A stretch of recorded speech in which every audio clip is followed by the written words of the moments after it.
Welcome to Talkin Baloney. Calvin Cocoa Pop. This is Boutique. Oh, gosh. What is going on? No script allowed. What are you, some kind of bot? Come on, people. Oh, yeah. You want a pickle, you gotta give him a pickle, right? I want to be a movie star. Wow, that sounds so interesting. Fresh and quick. Oh, geez, pizza. Part of the Baloney Nation. Jim Deezy. You guys still there? Good afternoon. It is good afternoon. What's up, big guy? You are Jim Deezy. I am the big guy. Yep. And we are live on Talkin Baloney. Again, this is like a new thing for us, like Yeah. live in person. So, wow. I see what you did there. You put words together. So we are live on Talkin Baloney. Mm-hmm. First off, I want to mention if you joined us last week for our first ever live telecast, we played Trivial Pursuit. Mm-hmm. It was pretty good. It was good. It was good. I did not win.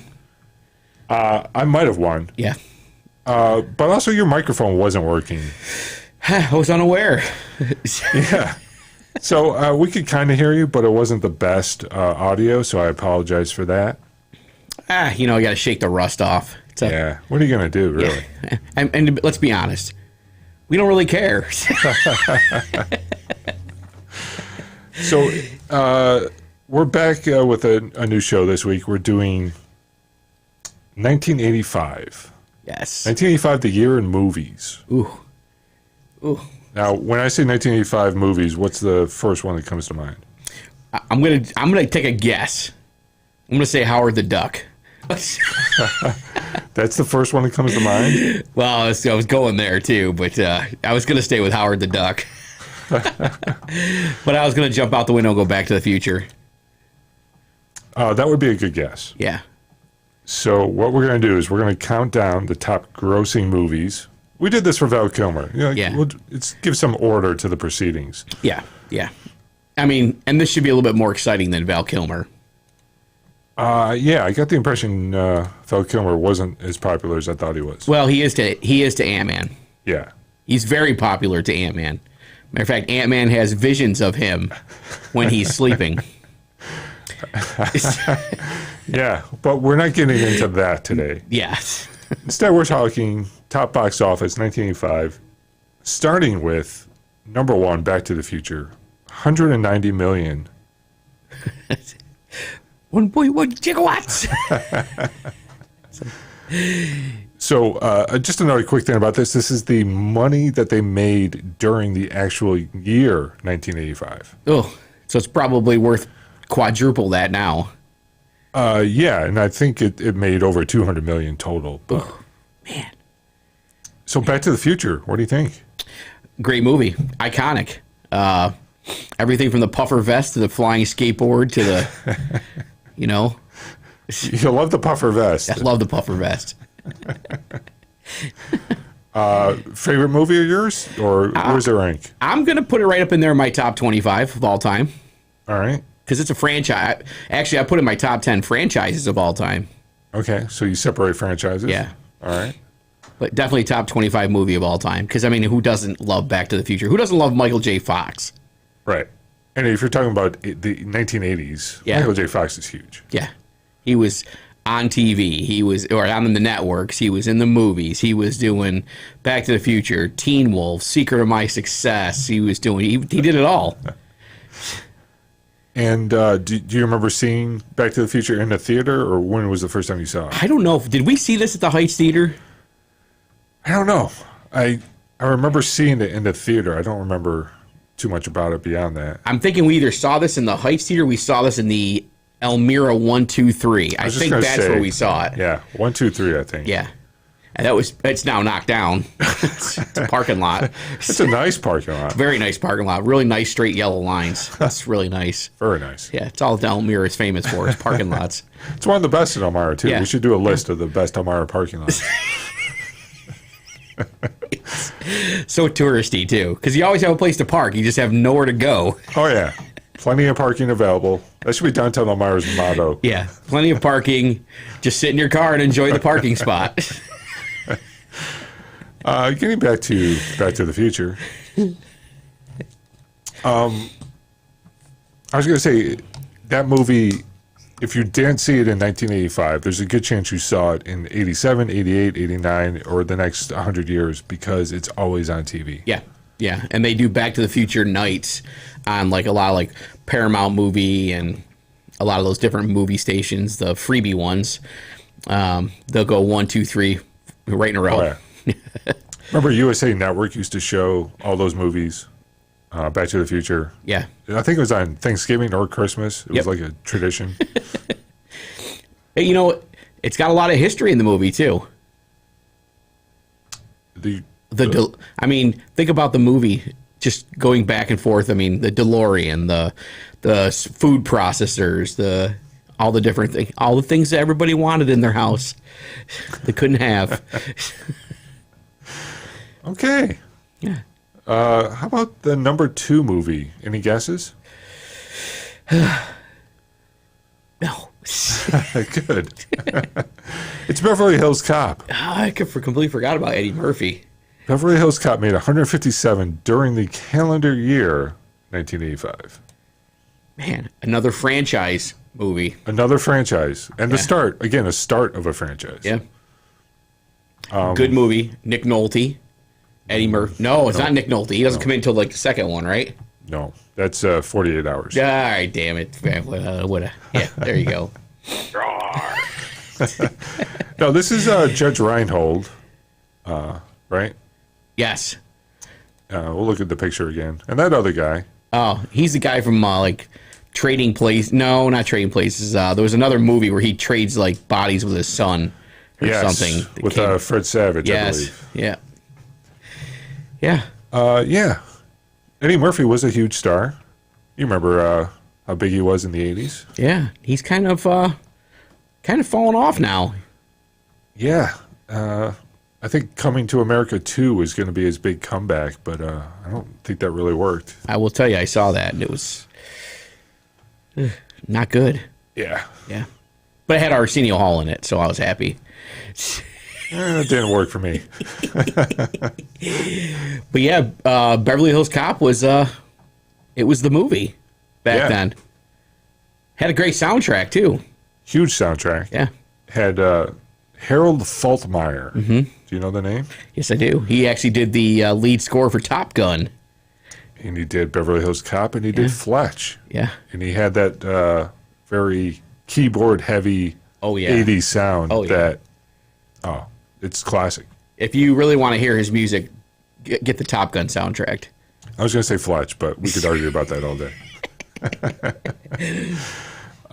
Since you're wondering, number 3. Did I mention that 85 is the biggest year in movies? That's my theory. Oh, let's do it. Oh, I was going to say Rambo. Yeah. Come on now. Rambo, First Blood Part 2, 150 million. Wait, that's already Part 2. So Part 1, First Blood came out, what, 84, 83? I think that was more like 81 or 82. Ow. Yeah. I wonder why my parents never let me watch it. It was only would have been like 9. Well, and the crazy thing, Rambo is obviously hard R, rated R. Mm-hmm. Beverly Hills Cop, R-rated movie. Nowadays, they say R-rated movies can't make money. Like when Deadpool came out and it was R-rated and it made money, everyone was like, oh my God, an R-rated movie made money. But here we go. Yeah. Rambo. Yeah. Great movie. If you just want to see him pile up the bodies. Have you ever done a body count? You ever like... No, but there's the spoof with Charlie Sheen where they're doing the body count where he's just... Yes. Hot shots. Yes. Well, if you like Sylvester Stallone, 1985 was probably your year. Cobra. Ah, darn it. It's Rocky. Rocky 4. 4. Ivan Drago. Now, this was, again, a movie that crossed over into another year, so it made $89 million in the calendar year of 85. And this is proof that Rocky is a better negotiator with other countries than other regular people are. It's better than Rambo. Yeah. Two very different foreign policies. Oh, yeah. Rambo, it's kill everybody. Rocky, it's like, hey. Hey, yo, let's fight, but let's hug after. And that's also the start of where Rocky starts to lose his mind. Well, we learn later, yeah. Yep. Drago put the beats down on him because he must break you. So this was 85, like the height of Russia and U.S. Kind of starting to show some peace, some perestroika. Mm-hmm. And, you know, of course, Rocky's going to bring the world together. Oh, yeah. He has to. It's Rocky. Yeah. End of the fight, the Russians are cheering for him and booing Drago. Listen, if Rocky can unite Philly, he can unite Russia and the U.S. Wow. That's why that statue is in Philly. It's just keep the peace. And, you know, the only reason there's any problem with Philly at all is because it's so close to Jersey. Yeah. Obviously, they're just mad because the smell kind of... Sorry, folks, it's the way the wind blows. Just comes right across the Walt Whitman Bridge into Philly. Yep. It's over. Yeah, you get the Jersey backwash. I'm sorry. That's why they're so mad all the time. So number 5 is a movie we've never talked about. Cocoon. Really? 76 million. This is where the old folks get everlasting life or young again or whatever, right? Right. So they get the little fountain of youth kind of thing going on. And there's like aliens involved.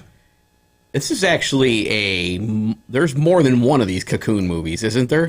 They did do a sequel. Yeah. I believe it was with different actors, though. Plus it's got Wilford Brimley in it. Yeah. The Oates guy. Wilford Brimley, Don Amici, Hugh Cronin on the right. One of them was from the Angry Old Men, right? Tandy. None of them are an Angry Old Men. Damn it. I just cut ahead of Paula saving you the correction. Thank there. you. Yeah. She would have wrote in. Cocoon was directed by Ron Howard. Okay. Good director. Yeah. Actually, this was a pretty decent movie. I've seen it. Yeah. Been a long time since I've seen it, but... I also have not seen it in a long time, but it is a crowd pleaser. That's what I remember. Mm-hmm. People love that movie. Mm-hmm.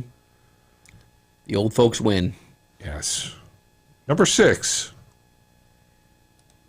Witness. Harrison Ford. Yes. Where he becomes Amish. What does he become? Amish. Amish? Amish? Yep. Any thoughts on Witness? Again, a good movie. Kind of has the little...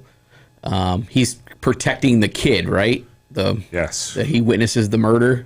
Yeah, so the witness in the title is a little Amish kid. Yeah. So Harrison Ford goes undercover to protect him and has to live with the English. Yeah, I remember the scene where he's like shot and he crashes the car and they just rescue him and they bring him in and like I probably would have left him in the car, let him bleed out. Oh, this was a really good movie. Yeah. You know, I think, you know, Harrison Ford, you can't go wrong. A lot of corruption. And I want to take a look at this picture again. Is it just me, or do both the guys with blonde hair look like Owen Hart? Like they could be Owen Hart. Definitely the guy in the dark blue shirt. Yeah, I think the guy in the aqua blue as well. Yeah, definitely the guy in the dark blue, though. Man. So is there just something where the Amish and Owen Hart, there's like some connection we don't know about? It's funny because the movie with in Kingpin. Yeah. I'm telling you. Woody Harrelson kind of looks like Owen Hart. Yes. He could definitely be him in that movie, too. Stunt double. All right. Moving along. Number 7 in 1985. The Goonies. How did this only gross $61 million? That's what I'm saying. I mean, if Melly Mel's was here right now, she'd tell you how many times we watched the Goonies movie. It's on all the time. It is. It's awesome. Yeah. I bought the Blu-ray. I've got the T-shirt. Love the Goonies. Yeah. Classic. I think it gets a lot of play now, more so than maybe it did. It's one of those movies that's kind of the next generation loved it, and the people who grew up with it still love it. So it's very popular right now. Mm-hmm. Mm-hmm. There's always talk about doing a sequel with everyone all grown up. I still hear rumblings of that happening. Dude, they do these reunion things on, Netflix. Yeah, they should do it. It's perfect for Netflix. I mean, it's kind of like the original Stranger Things in a way. Yeah, and kind of like you see how Cobra Kai worked, getting everybody back together. So we should start a petition. Let's get Goonies 2. Let's get it rolling. We'll produce it. Bring back Cyndi Lauper. Do we want to, though? Well, maybe for this. Yeah. Just got to have Captain Lou. Wait. No, he's... Yeah. What kind of shape he's in. Hey. Number 8 was Police Academy 2. Oh, yeah. Their first assignment for the full title. Fred Gutenberg? Or something Gutenberg? Wow. It's not Fred. I know that. Pete Gutenberg? No. Did he run for president, Pete Gutenberg? This is a great movie because you had the guy that did the beatboxing sound effects all the time. You had the guy that was the bad cop that was always from like he's like the bad guy in Short Circuit. He's like the bad guy in Mannequin. He's yeah. So Michael Winslow is the guy who does all the voices. Mm-hmm. Bubba Smith is Officer Hightower, the former football player. Winslow was in Spaceballs too, wasn't he? Winslow? Yeah, wasn't he in Spaceballs? I don't know. The guy making all the sound effects in Spaceballs? Maybe. Could be wrong. Could be right. I don't know. I saw him do stand-up once in Rochester about 12 years ago. Is he good? Does a lot of noises. Yes. If you like that, he's awesome. Yeah. Man, when he does a helicopter, you literally think there's a helicopter flying around the room. Like it goes in and out like it's moving away from you and then gets closer. Man, if they added wind, that would be cool. He's top notch. Number 9, a movie we've talked about a bunch. Oh, Fletch. Fletch. Yeah. Wow. 50 million. I would have guessed 350 million, but. Mm-hmm. Another movie, though, that carries on. It's also a franchise. Yep. But it carries on. I think, it's on all the time on HBO. All the time. Yes. They have a new Fletch that's being made right now. It's being filmed. But it doesn't have Chevy Chase in it, does it? It does not. And it's going to be more based on the original book series rather than the movies that Chevy did, because Chevy changed the character up to, of course, be more like Chevy Chase. But I'm still looking forward to the movie. I think it'll be good. I'll check it out. It better have a cameo at least. Maybe. Chevy's a little off his rocker. He's been pretty active on Twitter lately. Yes. Did you see the video he did where he was the cue card video? Yes. Yes, it was great. So if you haven't seen it, you've seen cue card videos where you hold up a piece of paper and then you drop a paper and the next one and the next one. Yeah. Well, Chevy did it, but he was dropping from the wrong side, so the front paper never changed. Yeah. Oh, it was great. It had a National Lampoon's Christmas Vacation vibe to it. It did. So, rounding out the top 10 in 1985, A View to a Kill. This was Grace Slick, right? Grace Jones. Grace Jones. All right. Hey, I'll get their name right. Part of it. You did that once before. Yeah. Do you know who Grace Slick is? Wasn't she in a band? Yes. She did the Rabbit, One Pill Makes You Taller. Was it Jefferson? Jefferson Starship. Yeah. Yes. Before they dropped Jefferson. View to a Kill. Bond movie. Christopher Walken is the bad guy. Grace Jones is the muscle. Not the best Bond. She's the muscle in the movie? Yeah. She's like this big around. You want to see the photo again? She's pretty jacked, I guess. I also believe in the movie she lifts someone over her head. It's like in one part of the movie. She's strong. All right. Yeah. Hey, it's a Bond movie. It's a Roger Moore Bond movie. Yeah. Yeah. All right. So we're going to take a break. We went through the top 10 1985. We're going to do the next 10 and a few more. Ooh, let's do it. All right. So we're live, so this break is just going to be like some music for like 30 seconds while we get a drink. I've been drinking the whole time. Oh, wait, what?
Hey, what's going on, everyone? That's Jim Deezy over there. Yep. I'm the big guy. Got my fresh Tim Hortons hot chocolate. So you went for hot chocolate? Yeah, you know, I already had 2 cups of coffee this morning, so I wanted to make sure I was not too over the top for the show. I would like to see you over the top for the show at least once. I did, you know, working on my facial expressions for the show, because apparently one of our listeners said we don't do enough facial expressions. Egads. So we're talking the top movies in 1985, and best year ever for movies. Do you need further proof? Well, how about European Vacation? Oh yeah, this is great. Yeah. Video camera gets stolen. This would definitely be something that would happen to me in Melly Mel's. Yeah. That probably happens all the time in Bath as well. Yeah. Oh yeah. Yeah. It doesn't really matter what you leave laying around. Someone's stealing it. Your plumbing in your house, you know. Yeah. Copper wire. That's something right there. It's worth money. So European Vacation is a bit of a drop off from the first Vacation, but it's still a pretty good movie. Chevy Chase in the Lederhosen dancing. Yes.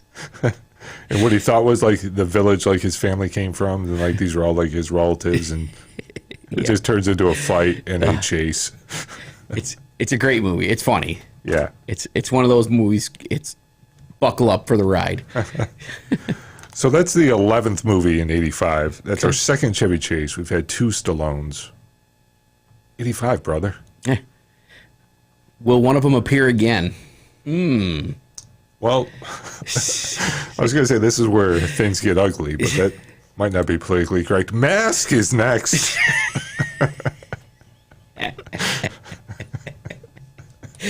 I'll just take a sip of my... Mask is... What do you remember about Mask? It's a movie.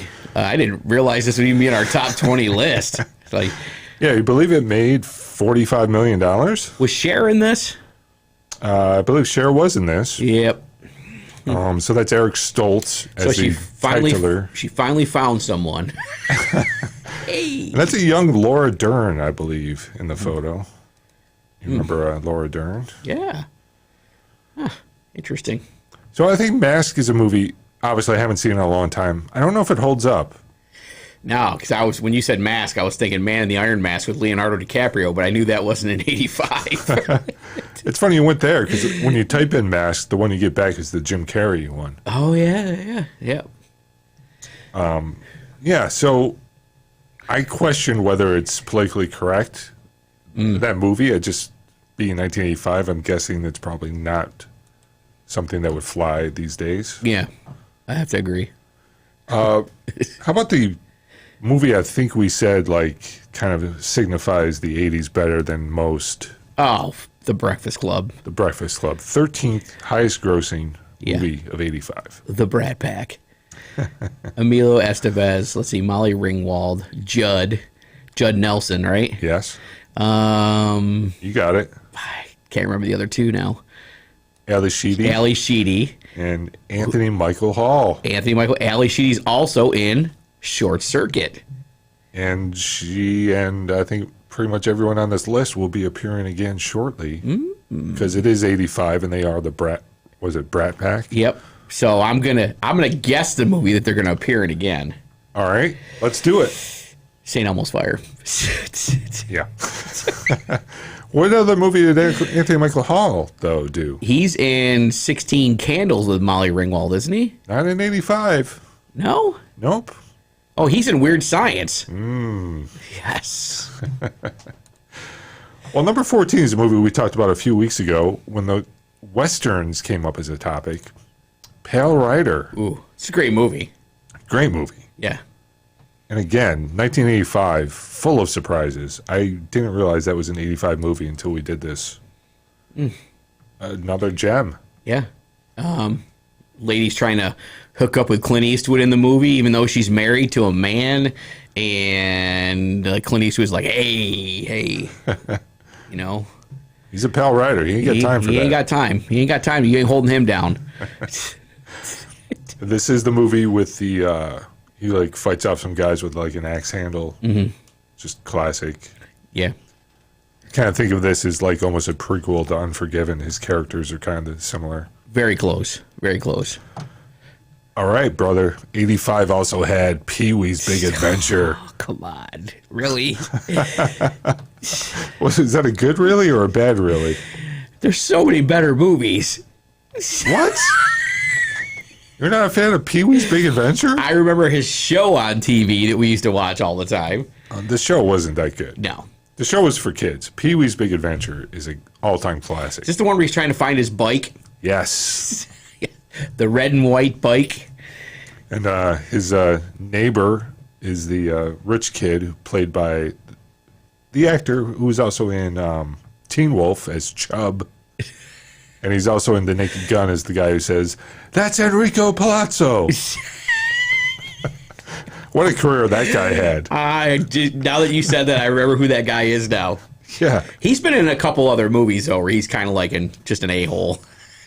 Yeah, but let's say you're an overweight, not that good-looking guy, and you somehow manage to go to Hollywood and star in Teen Wolf, Pee-wee's Big Adventure, and have the best line in Naked Gun. Yeah. That's a career right there. I mean, he's getting paid. He's getting royalty checks on all these movies. Oh, yeah. And recognized and talked about on podcasts 35 years later. Yeah. Hey, remember that fat guy in Teen Wolf? Yeah. Hey, there he is. So you weren't a fan of Pee-wee? It was funny. Just not my thing. This is going to be the challenge. I would like you to watch that again. I'm going to watch it again. Yeah. Large Marge. Tell him Large Marge said the to watch it trucker again. lady. Yeah. Don't forget to tell him Large Marge sent you. And he's at the Alamo, deep in the heart of Texas. I have to go back and watch it. It's a classic. So here's a movie we talked about in one of our very first, hey, remember when kind of shows? When we talked about John Candy. Oh, Brewster's Millions. I haven't seen this movie in forever. Man, look how young John Candy was then. Yeah. 1985. Whew. What a year. Brewster's Millions, of course, is a Richard Pryor movie. We shouldn't act like Candy is the star. He's the sidekick. Mm-hmm. But it's your classic.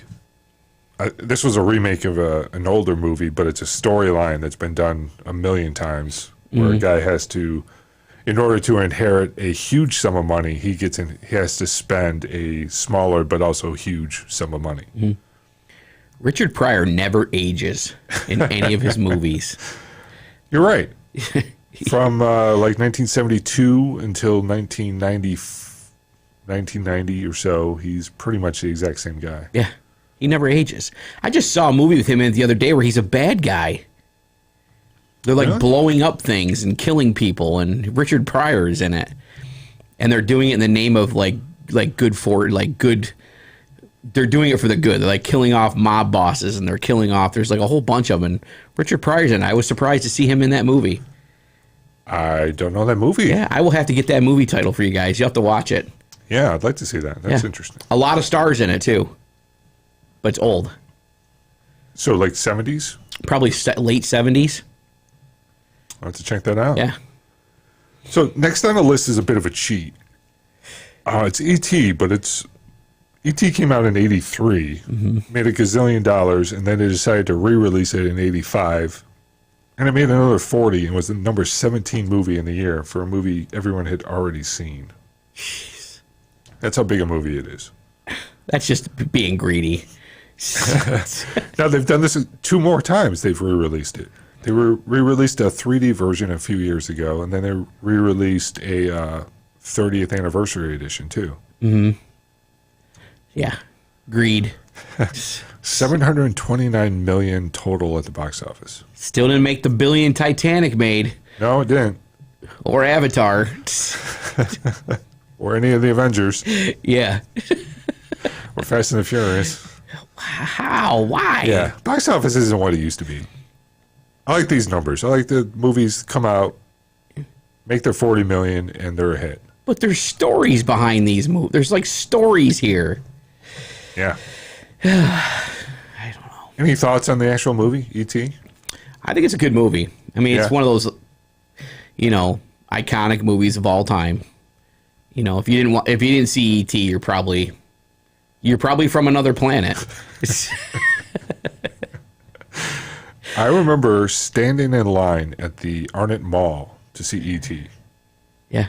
And they had two movie theaters at the mall at the time. Was that still when it was Cinema Hoyt's? Or was that before the Hoyt's Theater? That's long before Hoyt's. Oh, man, that's a long time ago. It was down near Baskin-Robbins, that end of the mall. Wow. Just 2 screens, and they were both showing E.T., and the line was wrapping around like the entire mall. Mm. It was a crazy popular movie. Yeah, I remember I had a poster of E.T. Yeah? Yeah, had a poster. Does his finger? All right, number 18 on the list, completely different topic, Jagged Edge, with Glenn Close and Jeff Bridges. Glenn Close. She was in the Boiling the Rabbit movie. Basic Instinct. Basic Instinct. Or no, Fatal Attraction. Fatal, yeah, that's it. Yep. Fatal Attractions. I was thinking of Basic Instinct because this movie, Jagged Edge, was written by the same person who wrote Basic Instinct and is almost the same plot in a way. But never saw this movie. If I did see this movie, I don't remember it. I gotta say, I didn't see this movie. I would like to see it. It looks good. Mm-hmm. Jeff Bridges is always awesome. Mm-hmm. It's looks like one of those courtroom dramas aimed more at adults, so that's probably why we didn't see it in 1985. I would have seen it if Jeff Bridges, one of my favorite movies he's done way back in the past was Starman. Oh, Starman was also 85. Yes. Great movie. I did not add it to this list. It didn't make much money at all. No. No. But a great movie. It's on all the time, though, now. It's still on. It's still on. You still check it out. Number 19 on the list, Mad Max Beyond Thunderdome. 36 million. So, funny story. Yeah. I just watched Mad Max with the one with Tina Turner in it, the Thunderdome one. That's the one we're talking Yeah, about. I just watched that the other night. You did? Yes. How about that? What'd you think? So, it's really hard to follow. It's really, really hard to follow. Yeah. There's a lot of things going on in that movie that you probably couldn't do today. Yeah. Now, how familiar are you with the Mad Max movies? Are you a fan? You know them all? I mean, I know all of them. I've seen them all. Yeah. But I know his wife gets killed in the first one. Right. And that kind of sets him off on his... I mean, it's just basically a movie about road... It starts with road rage. It's essentially, let's imagine a world where all technology is gone and the only thing that remains is road rage. Yeah. Oh, you got gas in your car? Well, I'm taking your gas. So I have all the Mad Max movies on Blu-ray except for this one. I've been looking to get it. I haven't seen it in a long time. I remember clearly the Tina Turner music that went with it. We Don't Need Another Hero. Yes. Yes. All-time classic. Yeah. I don't remember. I didn't remember the Thunderdome being as small as what it is in this movie. Like, it's tiny, and then when they're filming the scenes in it, it's like huge. Right. But when they show it, it's like this tiny little, like it could fit in the studio. And this is one of those movies, like the Thunderdome became such a big concept that it's parodied or copied or ripped off so many places that you almost remember all the rip-offs and parodies more than you do the original, which is why you might have thought it was bigger. Yeah. Yeah. Number 20, a movie we have talked about before, Spies Like Us. Dan Aykroyd, Chevy Chase, Russian spies. So this was the 20th top grossing movie of 85. It made $35 million, but it actually came out, or it crossed over into another year because its total box office was like $70 million. What could their budget possibly? They had to make a lot of money on this movie because, I mean, their budget had to have been low. There's no special effects really in this movie at all. I would say the biggest part of the budget was the salaries for Chevy and Aykroyd. Yeah. It was probably about an $8 million budget, I would Maybe guess. some fuel costs for the Jeep scene where they're driving the Jeep across the desert. Yeah. I've said this before, I'll say it again. The first 20, 30 minutes of this movie are some of the best ever. They're cheating on the exam, the tests that they have to go through. The fake arm. Yeah. This is like some of the best stuff ever. Yeah. I feel like cheated that we didn't get a sequel. Yeah. You know, the movie kind of fell apart when they go to Russia. Yeah.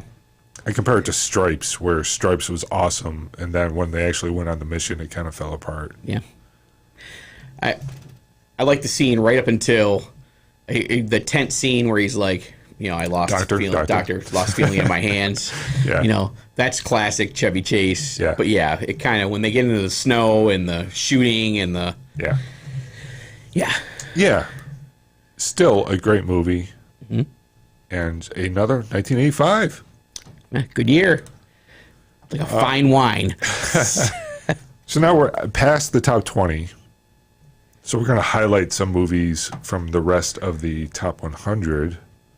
Starting with number 21, Commando. What? Yes. So I can remember going to the barber shop, me and Mad Dog, with the picture of Arnold Schwarzenegger and the haircut and saying, we want our haircut like this. I didn't know that story. Yes. But I knew that haircut. Yes. So that makes total sense now. Yeah.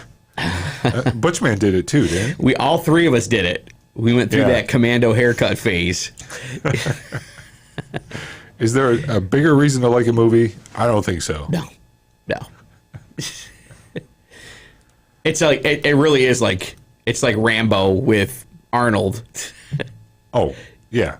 And the body count and the special effects in the scene where he blows up the small little are horrible. Some of the worst. You can still go back and watch and see the dummies that aren't moving. But that's why we love that movie, because it is, like you said, it's just a movie where Arnold kills a ton of people. And blows everything up. Yeah. Big time. Next on the list, a favorite of mine, Teen Wolf. Yes. 23rd best box office at $33 million. I remember him dunking the basketball. Yeah. You just have to like put yourself in that Hollywood pitch meeting where someone's like, I've got an idea for a movie. It's about a teenage werewolf. And, you know, the Hollywood execs are probably like, okay, that sounds interesting. And then the writer's like, and he plays basketball. And we're like, what? What? Can we get him to, can he drive a car with teeth on it or something? Or They were probably like, tell you what, if you can get the fat kid from Peewee's in it. Have him be in the stand. He's like, that's Teen Wolf. And I guess maybe we could do a sequel where he boxes. Maybe that. Mm-hmm. That's a franchise right there. Tell me Christine is going to be on this list. I can't tell you that. Damn it. But I can tell you the movie you already talked about at number St. 25. Elmo's Fire. I knew it. St. Elmo's Fire, 31 million. Look at that cast. Yeah. That's, I think, the entire Brat Pack right there, right? That's all of them, yeah. Ali Sheedy, Judd Nelson, Emilio Estevez, Demi Moore, Rob Lowe, Andrew McCarthy. Andrew McCarthy, also one of our favorite movies, Weekend at Bernie's. I think that's the first time we've talked about Bernie's. Yeah, really? I don't think we've done any kind of Weekend at Bernie's. Oh, my God, what a movie. What a movie. I remember going to see that movie. I think that we might have seen at the Heights. Yeah, I think that was at the Heights the Heights Theater. Yeah. So St. Elmo's Fire, what do you say about that movie? It's about a bunch of kids just out of college. Life isn't going the way they thought it would.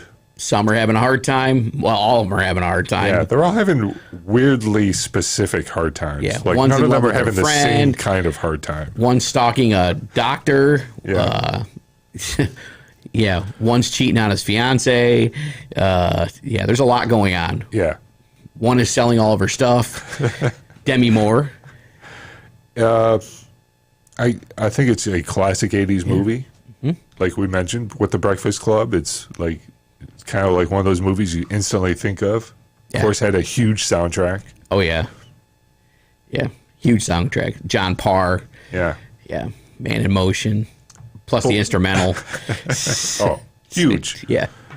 Again, a very 80s score, very electronic, very keyboard heavy. Now, if you remember, you might remember this, but when we were in junior high school, we did a field trip to Notre Dame, and they showed us a video of the college life, and the St. Elmo's Fire theme song was the song played during that video.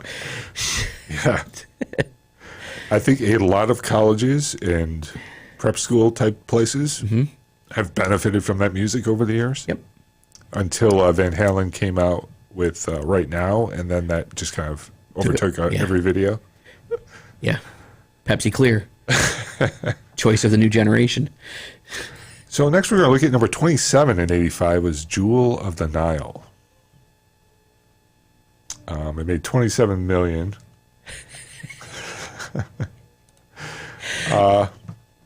Actually made a lot more than that, but it was outside of the calendar year. Folks, I'm not sure if you can hear that or not, but it's a great movie. Yeah. Action adventure. It's like Raiders of the Lost Ark with a really, really kind of crazy love story going on in the background. Right. Michael Douglas, Kathleen Turner, comedy provided by Danny DeVito, soundtrack provided by Billy Ocean. Yeah. Going Gets Tough. The Tough Get Going. Danny DeVito's great in this movie. Yeah. Danny DeVito's a national treasure. I'm going to say it. Yeah, I agree. I agree with you on that. And don't they come out with a second one of this? So this is the second one. Oh, there was, okay. Was there 3 or 2? No.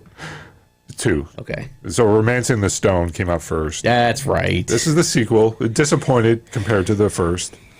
The whole story revolves around finding the Jewel of the Nile. Then it turns out it's a person and not a jewel.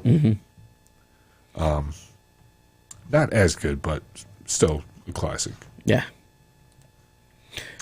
We're going to jump ahead to 35 and Weird Science. Oh, yeah. I knew this had to be on the list. Of course. Yeah. Great movie. It made $23 million at the box office. I would have guessed it was a bigger hit. See, this is another one of those movies I think that they play a lot of now, and it's become like a cult classic kind of movie. I think they played a lot of it back then. Yeah. I remember when it first went to cable, it was on TV all the time. Yeah. Yeah. When he had the one kid gets the Ferrari, and I can't remember her name. She was that supermodel. Yeah, I was afraid you were going to ask a tough question. I can't remember her name, but anyway. Trivial Pursuit was last week. Yes. But what's his name? Is it Bill? Is it Bill Paxton? Bill Paxton is in this? Isn't he the brother? The crazy brother? Oh, man. I don't know. I haven't seen Weird Science in a long time. It's the guy from Twister. That's Bill Paxton. He is in this movie. He is the older brother that gets turned into a ball of sludge or whatever at the end. Yes. Very young Bill Paxton. I would say so. Yeah. So, moving along, number 48 was Nightmare on Elm Street. Oh, Freddy Krueger. Now, this made $17 million in 85, but I believe it came out at the end of 84. And actually, by the end of 85, Nightmare on Elm Street 2 came out, but made most of its money in 86. The only time Nightmare on Elm Street, another franchise movie, has been relevant was when Robert Englund did the Freddy character. Right. Don't care who else they do. Doesn't matter. Robert Englund was the best Freddy Krueger, period. I would love someone to combat me on that, text in, and tell me why you think someone else would be better. I don't think anyone's going to take you up on that. No. I chew them up and spit them out. Did the new one bomb? The remake they did? He was just, they went on a darker route. Like, Freddy Krueger was funny. Right. You know, and they went a really dark route with the new one. And I keep seeing rumors that they're in talks maybe of bringing Robert Englund back for one, and they should, just to close it out. Yeah. If you're going to do it one more time, do it with You got to bring the original, because he was scary, but he was funny. Like the way he did the one-liners through the whole movie. Oh, yeah. And that's like maybe the beauty part of the 80s summed up in 1985. All the characters spouted one-liners. Oh, yeah. Yeah. Arnold. Freddy. Yeah. Teen Wolf. One of my favorite, Freddy some of his lines were even politically correct. For the were politically correct? Weren't politically correct. Like, but you don't see that anymore in the horror movies now. Now it's just we're going for, smash and guts and no story. Speaking of no story, Real Genius. We talked about this on the Val Kilmer episode. Yeah. Made $12 million. It was the number 65. Love the popcorn scene at the end. I think you might have said this was a great movie. I thought it was a good movie. Yeah. Good movie. Yeah, I thought it was a good movie. I like the little hijinks that are going on throughout the movie. The little, the microphone in the guy's tooth. I agree. I think it was a good movie. Yeah. Yeah. And the next one is a little different. I don't know if you remember this movie. Moving Violations. I've seen this movie before. So it made $6 million, $10.6 million. The cast was headlined by Bill Murray's brother. He's the guy in the gray suit, right? He's in the green. Oh, the green jacket? Green satin jacket. I think his name was Brian, or I don't remember. But that movie also had the Where's the Beef Lady in it. And it had one of the best trailers ever. You should just Google and look up Moving Violations trailer. Yeah. It looked like a really funny movie. And then I saw the movie and it was like, So everybody's trying to get their driver's license, right? Yeah. So they've all had some traffic infraction. And that's like the best part of the movie. It starts with showing all these different characters messing up on the road. Mm-hmm. Clara Barton, the lady from Where's the Beef, gets into the vehicle with the other old lady, and she just drives like a maniac. You see her in the front there. Yep. A lot of TV actors in it. The guy in the gray suit in the background. Yeah. Isn't that the father from Alf? No. No? Looks like him from a distance. But folks, the TV's way over there. I can't really see it. Number 93 was Johnny Dangerously. Oh, Michael Keaton. Michael Keaton, Joe Piscopo, Mary Lou Henner.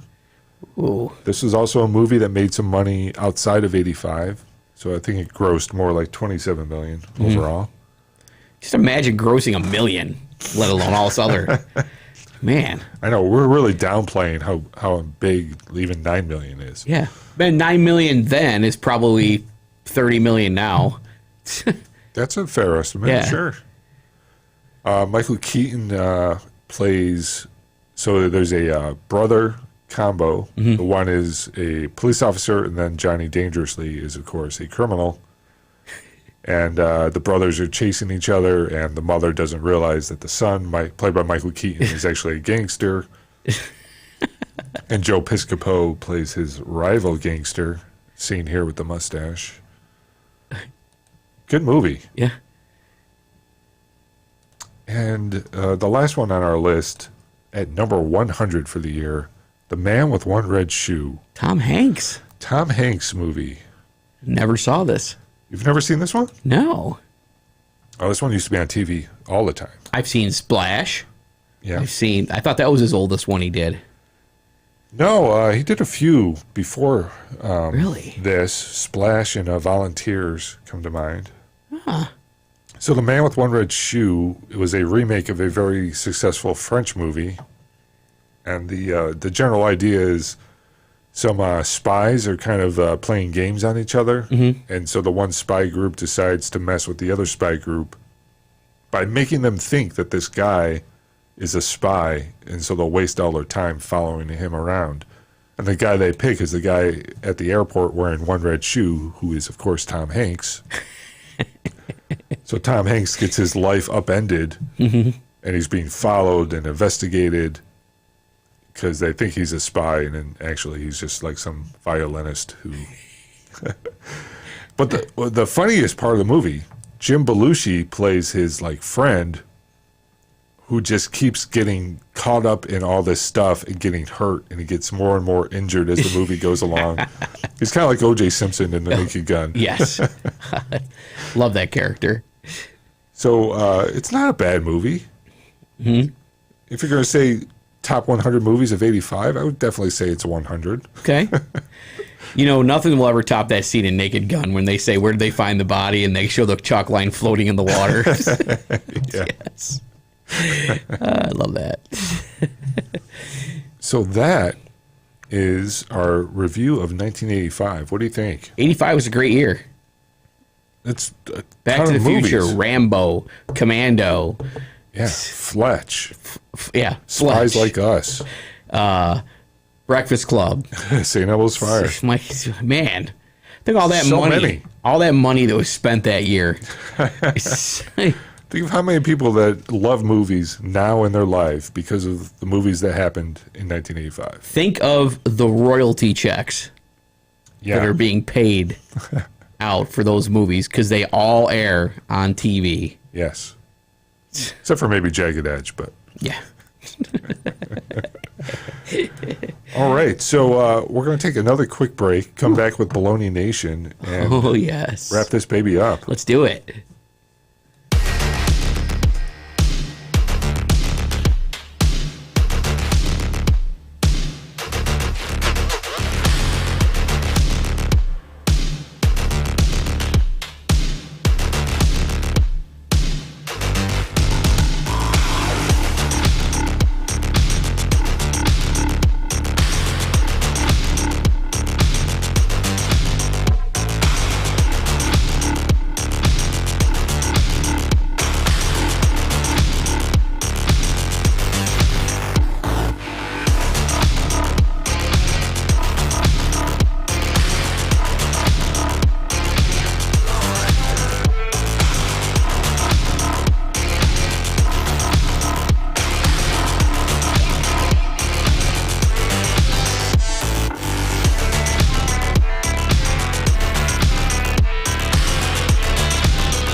Welcome back to Talkin Baloney. Me, the Jim Deezy, and the big guy. Hey, we are Talkin Baloney. We are live. In person. We're in person. Yeah. Right there. Facial expressions? There's one. We also have another camera shot that I don't use very often. Whoa. So it's time for Baloney Nation. Yep. Jim, you want to hit the number there? 585-484-1770. Text in, call in, leave us a voicemail. That's right. We might even play it on the air. You never know. Yeah. It could happen. We're live. Text us right now. We'll text you back. So we've got some questions to get to. First up, this one's kind of related. Could you imagine a Back to the Future and Terminator crossover? Okay, good question, but I think, isn't Terminator kind of a Back to the Future? already. Well, time travel, sure. I mean, it's more Back to the Past. Well, To save the it's future. also one way. Yeah. They're going in the past, but they can't get back to the future. Marty and Doc Brown, they can travel anywhere. I mean, this would be kind of cool to see, Arnold come back. He meets Marty and Doc Brown in the parking lot, and they bring him back as like the plot to the movie is they got to bring Arnold back to the future. Do you watch Rick and Morty at all, or have you seen it? Heard of it? I think the kids have watched it. I might have seen every episode multiple times, but that's hardly important. I was just going to say, they're kind of based on Back to the Future, and they encounter all kinds of stuff, very Terminator-like. So I feel like it's almost been done now because Rick and Morty has done so much. But it has been done with a James Cameron budget. Almost nobody's doing anything with the James Cameron budget these days. Next up in Baloney Nation, this is from Aunt Paula.